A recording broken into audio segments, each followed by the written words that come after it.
Not Ready for Tomorrow. 4 Steps to Breaking Up with Failure by Thomas Spurlock. 4 Steps, Question 1. What do you want? The first question in the process is, what do you want? I know this question seems small and harmless, powerless, maybe even ineffective when talking about succeeding at something. But my experience is that this question becomes powerless only when we don't answer it completely and truthfully. When someone asks you, what do you want? How often do you change your answer to something you think is more acceptable? Once you change your answer appropriately, what do you do with that first answer? What do you do with the answer that honestly expresses what you really desire? Do you forget about it? Does what you really want just disappear? Of course not. You just stuff it somewhere inside of you and you keep wanting it, and it never comes to life. Some of the most horrific things happen because people don't tell the truth about what they want. And at the same time, some of the most incredible things never happen because people don't tell the truth about what they want. Don't let yourself miss out on the most incredible things that could ever happen to you because you won't say what you really want. Remember that closed mouths don't get fed. Trust me, I understand that sometimes what you want is hard to admit. Sometimes what you want is awkward to say out loud. Maybe you think, I'm not supposed to want this, or that's not in the cards for me. Maybe you think, what would people say about me, or what would people think about me if I tell them what I really want? Does anybody even care about what I want? Maybe you don't say it out loud because if you say it and another person hears it, then that means you have to try. Maybe you don't want to try because you're scared it won't work. Maybe you want something that's not good. Maybe you don't want people to tell you that what you want is not a good thing.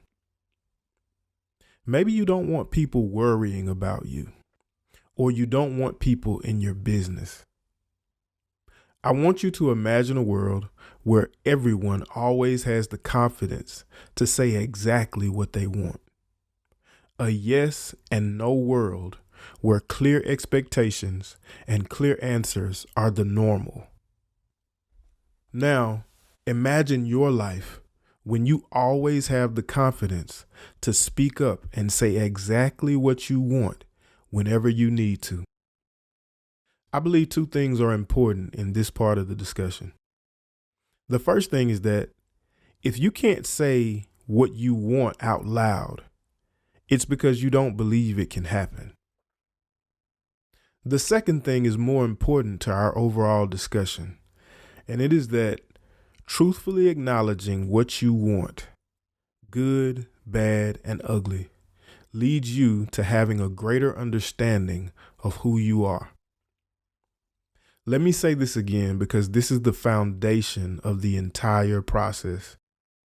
Truthfully acknowledging what you want, good, bad, and ugly, leads you to having a greater understanding of who you are. Identifying your true wants is the first step to achieving your true goals and having the life you really want.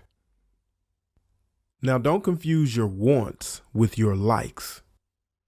Let's talk about this really quickly.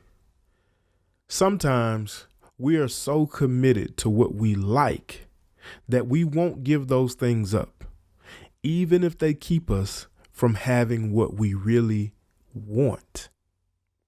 For example, I want to work out in the mornings, but I like to sleep late. I want to write a book, but I like to watch TV with all my spare time. Does that make a clear distinction between likes and wants? Even the things that we are ashamed to want have their place in our journey to finding success. If you can't talk about the ugly things that you want, then you'll never see how they can hurt you or how they come from things that have already hurt you.